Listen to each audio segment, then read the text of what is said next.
Hi, my name is Sarah, and I'm a full-time animal care attendant here at the Guelph Humane Society.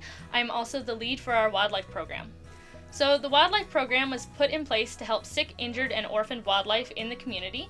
It started back in 2016 when we recognized this need. So how we help wild animals in the Guelph and Wellington County areas is by providing triage care for sick, injured, and orphaned wildlife. So this might include warming them up if they're too cold, rehydrating them, and providing basic wound care as well. We then get the animal off to a licensed wildlife rehabilitator who's able to take over the care for a long period of time. So the reason we send our wildlife to a licensed wildlife rehabilitator rather than keep them here and take care of them ourselves is we don't hold a license to rehabilitate wildlife. You need to get a license from the government in order to take care of wildlife long term. And this is because wildlife has very specific care they need. Every species is different. They're going to need different medications, different housing. Some are very dangerous to handle. There's zoonotic diseases to consider as well. So different kinds of wild animals that the Guelph Humane Society commonly gets called about would include orphaned wildlife. So this is animals that the parent has not returned for a period of time. We always try to reunite if possible, but a lot of the time these animals are orphaned and they need to come in.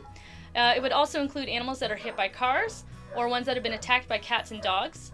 And window strikes, birds flying into windows, is very common as well. If you find an animal that you think is sick, injured, or orphaned, the first thing you should do is call the Guelph Humane Society at 519-824-3091. Our front desk staff are trained on how to triage over the phone, so they're going to ask all the right questions to figure out what is the situation and what help does that animal need.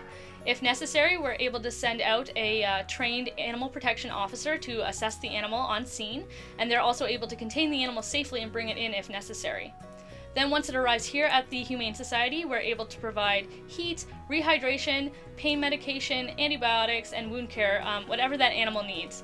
And within 24 hours, we get that animal off to a licensed wildlife rehabilitator with the amazing help of our volunteer drivers. There's lots of ways you as a member of the public can become an advocate for wildlife in the community. Simply becoming aware of the species that we share this space with is a great start, and learning more about them and their life histories. So it's not so uncommon when you see a wild animal out there, you're going to know what's normal and what's not. Doing simple things like making sure your cat and dog are on leash if they're outside, disposing of your trash properly and recycling when possible is great as well.